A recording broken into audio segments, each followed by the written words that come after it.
Hello. Before starting with worksheet 5, let us first discuss what are polynomials.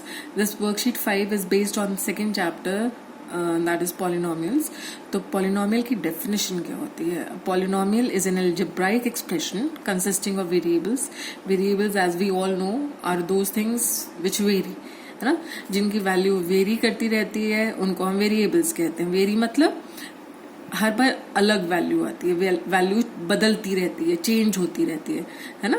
तो उनको हम कहते हैं वेरिएबल्स. एंड कोफिशिएंट्स, कोफिशिएंट्स क्या होते हैं? कोफिशिएंट होते हैं जो वेरिएबल्स के को आप जिन नंबर्स के साथ मल्टीप्लाई करते हैं, है ना. तो वो उन आप वेरिएबल्स को नंबर्स के साथ भी मल्टीप्लाई कर सकते हैं, किसी और वेरिएबल के साथ भी मल्टीप्लाई कर सकते हैं, है ना. तो जो भी आप, अगर सपोज आपको किसी वेरिएबल के कोफिशिएंट पता लगाने हैं तो उस वेरिएबल को छोड़कर बाकी जिस भी चीज से आपने उसको मल्टीप्लाई किया हुआ है वो उसका कोफिशिएंट बन जाता है ना. That involves only the operations of addition, subtraction, multiplication and non negative integer exponents of the variables. अब आपने ये जो डेफिनेशन देखी, इसमें there is another term called algebraic expression. अब एल्जेब्राइक एक्सप्रेशन क्या होता है ना. अगर हम पॉलिनोमियल्स की बात करें, हम कह रहे हैं कि पॉलिनोमियल्स आर एल्जेब्राइक एक्सप्रेशन, तो हमें पहले ये भी पता होना चाहिए कि एल्जेब्राइक एक्सप्रेशंस क्या होते हैं. तो by definition N algebraic expression is an expression which is made up of variables and constants join together by mathematical operations. और एक्सप्रेशन जो होते हैं उनके अंदर कोई भी इक्वल टू का साइन नहीं आता. जिसके अंदर इक्वल टू का साइन आ जाता है तो वो इक्वेशन बन जाती है. इक्वल टू आ रहा है तो that means it's an equation, है ना. तो एक्सप्रेशंस आप मैथमेटिकल जब वेरिएबल्स, कॉन्स्टेंट्स और को जब आप मैथमेटिकल ऑपरेशंस के साथ ज्वाइन कर लिख देते हैं तो that becomes N algebraic expression. ठीक है. अब आपने देखा कि पॉलिनोमियल और एल्जेब्राइक एक्सप्रेशन की definition is almost the same. इसको हम कैसे डिफरेंशिएट करेंगे? लेकिन आपने एक चीज अगर नोट करिएगा तो हमने यहां लिखा था कि पॉलिनोमियल का जो कोफिशिएंट है, sorry, the non negative integer exponents of the variables, जो वेरिएबल्स का एक्सपोनेंट है या पावर जो है, that should be non negative integer. Polynomials और एल्जेब्राइक एक्सप्रेशंस की ये एक बड़ा डिफरेंस है कि पॉलिनोमियल्स के जो एक्सपोनेंट्स हैं, वेरिएबल के एक्सपोनेंट्स हैं, they are non negative integers, जबकि एल्जेब्राइक एक्सप्रेशन में ऐसा कुछ भी नहीं होता. ठीक है. जैसे अब आप अगर हम एक ये देखें, 3x² + 2xy + 5, this is a polynomial. और इसमें कौन कौन से वेरिएबल्स इन्वॉल्व हैं? x and y. यहां पर अगर आप देख रहे हैं x² तो x की पावर जो 2 है, that is the exponent part. x is the variable and since it is multiplied by 3 तो 3 इसका कांस्टेंट जो कोफिशिएंट हो जाता है ना. अब यहां पर आप देख रहे हैं 2xy, तो 2 is the coefficient, x is the variable, y is also the variable. अगर इस टर्म में आप पूछें कि x के कोफिशिएंट बताओ तो x का कोफिशिएंट हो जाएगा 2y, y का कोफिशिएंट हो जाएगा 2x. मतलब अगर हमसे कोफिशिएंट की बात पूछी जाए तो उस चीज को छोड़कर उस बाकी बची हुई चीज जिससे आप उसको मल्टीप्लाई कर रहे हैं, that becomes the coefficient and 5 is the constant term. ठीक है. तो अब हमें जो सबसे पहली चीज हमें देखनी है, that is what is the difference between algebraic expression and polynomial. The exponent of polynomial terms are whole numbers while that of algebraic expressions are not. ठीक है. तो आप कैसे डिफरेंशिएट कर रहे हैं? The conditions for an algebraic expression to be a polynomial are, polynomials are algebraic expressions but with special conditions. ठीक है. तो algebraic expression एक बड़ा वो है, बड़ा सेट है, उसका एक सबसेट है पॉलिनोमियल्स. सबसेट मतलब उसका एक पार्ट है. जैसे हम रियल नंबर्स लेते हैं तो रियल नंबर का पार्ट होता है रैशनल नंबर्स और इरैशनल नंबर्स. और रैशनल नंबर्स का फर्दर अगर हम उसको डिफरेंशिएट करते हैं तो रैशनल नंबर के अंदर आपके इंटीजर्स भी आ जाते हैं, आपके होल नंबर्स भी आ जाते हैं, आपके नेचुरल नंबर्स भी आ जाते हैं, है ना. और तो आपने ये देखा कि एक बड़ा सेट जो है वो रियल नंबर्स था, उसके अंदर छोटे छोटे जो पार्ट्स हैं, फर्दर हम उसको अगर बाइफरकेट करते हैं तो उसके अलग अलग पार्ट्स बन जाते हैं, एक रैशनल नंबर्स का बन जाता है, एक इरैशनल नंबर्स का बन जाता है। इसी तरह से एल्जेब्राइक एक्सप्रेशन एक बड़ा सेट है, उसका एक पार्ट है पॉलिनोमियल्स, और पॉलिनोमियल के साथ क्या कंडीशंस अटैच्ड हैं कि exponent should be non negative. तो यहाँ पे देखिए आप एक्स क्यूब और यहाँ x raise to the power -3, तो जो इसका एक्सपोनेंट 3 है ना, this is positive, therefore this can be called a polynomial. यहाँ इसका exponent is -3, so it will not be a polynomial, we cannot call it a polynomial. दूसरी condition क्या है, exponent should be an integer and not a fraction. polynomials का जो fraction exponent होता है that has to be an integer. तो दोनों को अगर हम कंबाइन कर दें तो exponent of a polynomial should be a non-negative integer and it should not be a fraction. ठीक है, fraction तो automatically we know they are positive, और फ्रैक्शन भी नहीं होना चाहिए और नेगेटिव वैल्यूज भी नहीं ले सकना चाहिए। तो coefficient should be real numbers. तीसरी कंडीशन क्या है कि coefficient should be real number. Like यहाँ पर इसका coefficient is √2। √2 is not defined in the real plane, है ना, ये एक कॉम्प्लेक्स नंबर है, तो this is not a polynomial, but this will be a polynomial because √2 is an irrational number and irrational number is also a real number. तो हमारी जो conditions है अलजेब्राइक एक्सप्रेशन की एक पॉलिनोमियल होने के लिए वो ही 3 है जिन पे हमें स्पेशली ध्यान देना है। Now what is the degree of a polynomial? Degree of a polynomial is the highest power of the variables involve. अब जैसे सपोज हमारे पास ये एक इक्वेशन है, sorry this is not an equation, sorry my mistake, 5x³ + 2x² + 3x + 1, this is an algebraic expression, it is a polynomial because आपने क्या देखा कि एक्सपोनेंट जो है वेरिएबल का that is a non negative integer. Her case में exponent non negative integer है और कोफिशिएंट्स जो हैं वो सारे रियल नंबर्स है, 5, 2, 3, 1 they are all real numbers. तो अगर हमें इसकी डिग्री बतानी है तो degree of the polynomial is the highest power of the variable. यहाँ पर आप देख रहे हैं वेरिएबल x है, तो x की हाईएस्ट पावर कौन सी है? 3। तो इस पॉलिनोमियल की डिग्री हो जाएगी 3। ठीक है, आई होप दिस इज क्लियर। लेकिन सपोज अगर आपके पास इस तरह का कोई पॉलिनोमियल है जहां पर यू हैव 2 वेरिएबल्स, आपके पास x भी है y भी है, suppose you have 2x² y + 3x + 1, यहाँ पे 2, 3 and 1 आर द कोफिशिएंट्स, है ना। यहाँ x² y कोफिशिएंट या कांस्टेंट टर्म्स भी आप कह सकते हैं, कांस्टेंट्स हैं ये, और x and y are the variables. अगर आपको इसकी डिग्री पता लगानी है तो डिग्री क्या कहा मैंने आपको?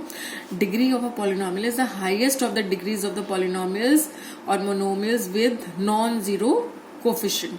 अब आप यहाँ पर अगर हम एक एक टर्म को देखें, ये हमारी एक टर्म है, this is the second term, this is the third term. In terms को हमने मैथमेटिकल साइंस के साथ ज्वाइन किया हुआ है ना। तो अगर आप फर्स्ट टर्म को देखें तो यहाँ पर कौन से 2 वेरिएबल्स हैं? x and y। What is the power of, what is the exponent of x? 2, exponent of y 1। तो let us add the 2 powers, दोनों पावर्स को ऐड किया तो 2 + 1 3। दोनों वेरिएबल्स की जो कंबाइंड पावर है ऐड करके जो आती है दैट, उनमें जो सबसे ज्यादा हो that will be the degree. अब यहाँ पर हमने देखा 2 + 1 3, पहली टर्म की पावर है 3, सेकेंड टर्म की पावर है 1 और थर्ड की पावर है, इसमें क्योंकि वेरिएबल नहीं है इसका अपना पावर क्या है? 0। अब इनमें से सबसे ज्यादा पावर कौन सी है? ये वाली। तो डिग्री हो जाएगी इसकी 3। कैसे? x की पावर 2, y की पावर 1, दोनों को ऐड करना है क्योंकि आप मल्टीप्लाई करें, you are multiplying 2 variables, 1 with power 2 and 1 with power 1। तो आपने इनकी पावर्स को, इनके एक्सपोनेंट्स को ऐड कर देना है to find out the degree of the, और to find out the exponent of the common, to find out the degree of the polynomial हम कह सकते हैं ना। तो degree of a term is the sum of the exponents of the variable, sum of the exponents of the variable. यहाँ पे variables के exponents का सम जो हो जाएगा that is the degree, and this is a non negative integer. The power, the degree should be a non negative integer. वो तो obviously होगी क्योंकि पॉलिनोमियल्स को हमने डिफाइन ही ऐसा किया, पॉलिनोमियल्स की डिग्री हमेशा, पॉलिनोमियल्स की जो पावर है वेरिएबल की, that is always a non negative integer, है ना। तो जब पॉलिनोमियल की सारी वेरिएबल्स की पावर नॉन नेगेटिव इंटीजर होती है तो obviously automatically the degree will also be a non negative integer.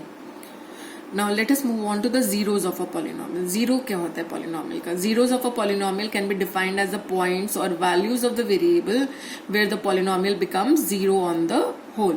Suppose आपको एक polynomial given है तो in x और आपके पास x की values given है जो वो polynomial लेता है. अब अगर x की उन वैल्यूज को हम उस पॉलिनोमियल में डालते हैं और आपका आंसर 0 आ जाता है, then that value of the variable will be called the zero of the polynomial. ठीक है, तो वेरिएबल की वो वैल्यू जो पॉलिनोमियल को 0 में बदल दे वो उसका जीरो कहलाएगा. I hope this is clear. अब हम बात करते हैं कार्टेशियन प्लेन की. कार्टेशियन प्लेन क्या है हमारा? Cartesian plane is a plane which has been divided by a horizontal line and a vertical line in 4 parts. आप देख रहे हैं ये एक वर्टिकल, ये हॉरिजॉन्टल एक्सिस है, this is called the x axis. ये वर्टिकल एक्सिस है, द वाई एक्सिस. ये जो 2 एक्सिस हैं they are mutually perpendicular to each other. अब ये जो दोनों एक्सेस हैं, x axes and the y axes, they are dividing the plane in 4 parts. This first part is called the first quadrant, this is the second quadrant, this is the third quadrant, this is the fourth quadrant. ठीक है, अब हम क्या देखते हैं, क्योंकि ये x का एक्स एक्सिस है तो यहाँ पर हम एक्स की वैल्यूज प्लॉट करेंगे. आपको पता है the starting point is called, the point of intersection is called the centre, या हम इसको जीरो भी नाम देते हैं. ठीक है, जीरो से जब आप when you move towards the right, number line आपको पता है ना, नंबर लाइन में as you move towards the right the number start increasing, numbers increase होते हैं. और जब आप लेफ्ट की तरफ जाते हैं तो नंबर्स क्या होते हैं? डिक्रीज होना शुरू हो जाते हैं. इसी तरह से अगर आप वाई एक्सिस को देखें, as you move up, as you go up the number start increasing. जैसे इसको हम एक बिल्डिंग की तरह ले सकते हैं, this is the ground floor, floor 0, उसके बाद आप फर्स्ट फ्लोर, सेकेंड, थर्ड, 4, 5 ऐसे वैल्यूज इंक्रीज हो रही हैं. लेकिन सपोज ग्राउंड फ्लोर से अगर आपको नीचे बेसमेंट की तरफ जाना है तो आप क्या कहेंगे? -1, -2, -3, -4, -5 एंड सो ऑन, है ना.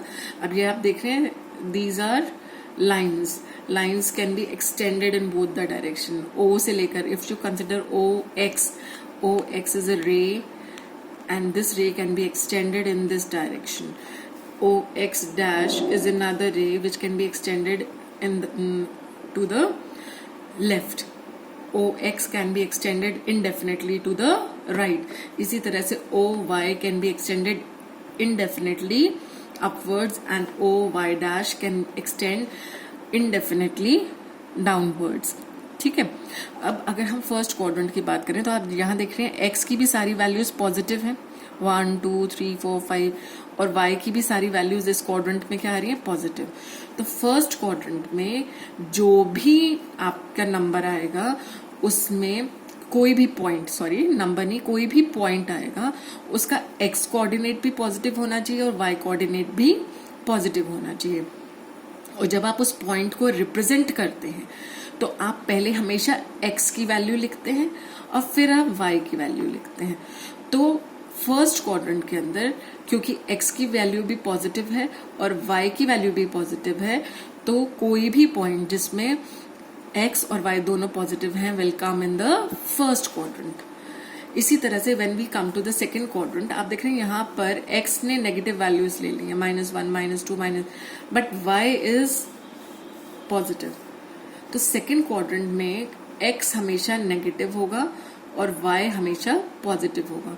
तो कोई भी पॉइंट जिसमें x नेगेटिव है और y पॉजिटिव है will come in the second quadrant. This is the value of x and this is the value of y. इसी तरह से अगर हम थर्ड क्वाड्रेंट को ऑब्जर्व करें तो थर्ड क्वाड्रेंट में x is negative and y is also negative. आप देख रहे हैं यहाँ पे -1 -2 माइनस, तो x भी नेगेटिव आ रहा है, y भी नेगेटिव आ रहा है। तो थर्ड क्वाड्रेंट में both the variables will be negative, x is also negative, y is also negative, ठीक है। लेकिन if you are dealing in polynomials with one variable, suppose x, तो x अगर variable है तो this will be the value। यहाँ पर आप px की वैल्यू प्लॉट करेंगे, पॉलिनोमियल x की वैल्यू प्लॉट करेंगे corresponding to the particular value of x, ठीक है। तो यहाँ पर आपने देखा कि थर्ड क्वाड्रेंट में x भी नेगेटिव है, y भी नेगेटिव है। पॉलिनोमियल्स के केस में y will take the value p of x, y is equal to p of x। तो जितनी पॉलिनोमियल्स मतलब p ऑफ x क्या है, जो आपको पॉलिनोमियल गिवन है उसमें x की पर्टिकुलर वैल्यू डालने पर जो सिंप्लीफाई कर आपका आंसर आता है that is p of x, ठीक है। अब फोर्थ क्वाड्रेंट की बात करें तो फोर्थ क्वाड्रेंट में आप देख रहे हैं कि x पॉजिटिव है, 1 2 3 4 5 है ना, x is positive but y is negative. तो फोर्थ क्वाड्रेंट में x is positive but y is negative. तो ऑल दोज पॉइंट्स जिसमें x पॉजिटिव होता है और y नेगेटिव होता है will come in the fourth quadrant. x की वैल्यू हम हमेशा आगे लिखते हैं और y की वैल्यू हम हमेशा पीछे लिखते हैं। तो देयरफॉर आप देख रहे हैं कि यहाँ पे x axis represents the values that the variable takes and y axis represent the values of the polynomial for all the values that the variable takes। यहाँ पर आप x वेरिएबल की वैल्यू डालेंगे और उसके कॉरेस्पॉन्डिंग जो p of x आएगा that will be plotted here on the y axis, ठीक है। I hope this is clear। So the number of places the graph of the polynomial intersects the x-axis represents the number of zeros that the polynomial has। तो अब graphically अगर हमें ये पता लगाना हो कि किसी भी पॉलिनोमियल के कितने जीरोज होंगे तो हमें ये देखना पड़ेगा कि वो ग्राफ एक्स एक्सिस को कितने पॉइंट्स पर इंटरसेक्ट कर रहा है, क्योंकि y जो है y is the value that the polynomial takes for those values of x की पर्टिकुलर वैल्यूज पे p ऑफ x जो है जो भी वैल्यूज ले रहा है that is the sorry I framed it wrong कि आपके पास अगर वेरिएबल x है y p ऑफ x को रिप्रेजेंट कर रहा है जो x की वैल्यू है फॉर दैट पर्टिकुलर जो p ऑफ x की वैल्यू है for that particular variable at that point, ठीक है। तो so the number of places the graph of the polynomial intersects the x-axis represents the number of zeros that the polynomial has। तो x-axis को जितने भी point पर graph intersect करेगा उसके उतने ही जीरोस होंगे। चलिए पहले आपका फर्स्ट क्वेश्चन हम एक्सरसाइज का सिंप्लीफाई कर लेते हैं। आपको दिया हुआ p of x is equal to x raise to the power 4 plus 2x cube plus 3x plus 7। आपको डिग्री बतानी है, what is the degree of this polynomial. मैंने बताया था degree of the polynomial is the highest power of the variable. तो यहाँ variable क्या है x और इसकी हाईएस्ट पावर क्या है 3। तो degree of this polynomial is 3। Now if suppose p of x is x plus 5 and you have to find out the zero of this polynomial। मैंने आपको कहा था जीरो क्या होता है, zero of a polynomial is that value of the variable जिससे ये polynomial zero हो जाए। तो हमें क्योंकि अब जीरो पता लगाना है तो इसका मतलब x की हम कौन सी वैल्यू यहाँ डालें so that this becomes zero.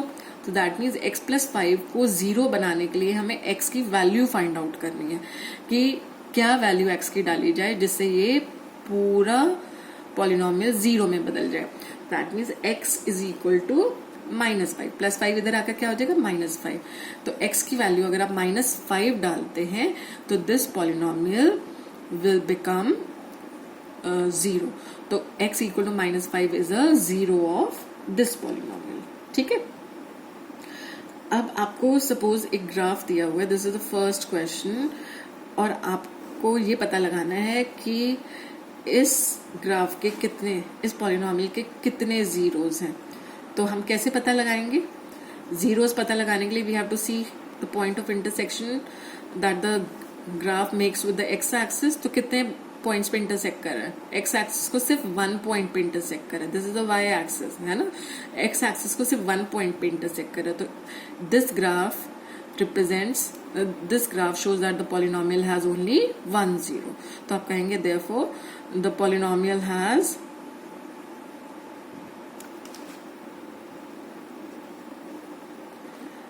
one zero because the graph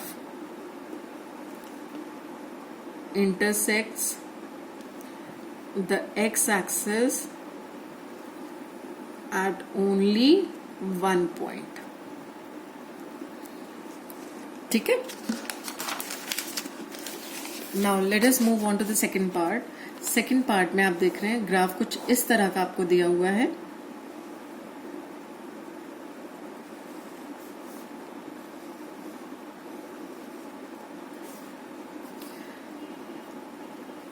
अगर आप इसको क्लोजली ऑब्जर्व करें तो आप देखेंगे कि ये जो ग्राफ है एक्स एक्सिस को इस पॉइंट पे टच कर रहा है और एक पॉइंट जहां है ना, तो कितने पॉइंट्स पर टच कर रहे हैं? 2 पॉइंट्स पर.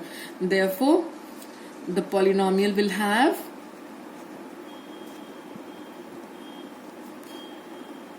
टू जीरोस, क्योंकि इंटरसेक्ट या टच करना इज द सेम. तो इंटरसेक्ट कर रहा है मतलब यहां से होकर गुजर रहा है. तो कितना पॉइंट्स पे इंटरसेक्ट कर रहा है, कितने पॉइंट्स पे टच कर रहा है? 2 points. Therefore the polynomial has 2 zeros. ठीक है. Now the third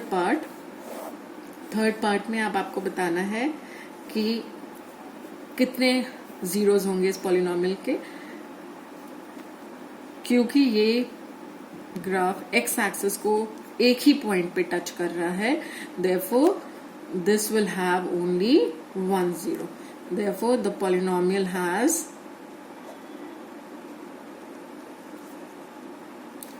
only 1 0. ठीक है. Now the next part. इसमें आप देख रहे हैं एक्स एक्सिस को ये कितने पॉइंट्स पे इंटरसेक्ट कर रहा है? हाँ जी, this is intersecting the x-axis at 2 points. एक यहाँ पर और एक यहाँ पर 2 points. Therefore, the polynomial has 2 zeros. 2 zeros क्यों? क्योंकि it is intersecting the graph at 2 different points. तो इससे हमने क्या समझा? That the number of points on x-axis are equal to the degree of a polynomial.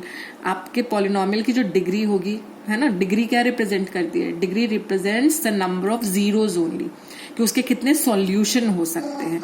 तो the number of points on x axis are equal to the degree of the polynomial and the number of its solutions also. I hope this is clear. Thank you.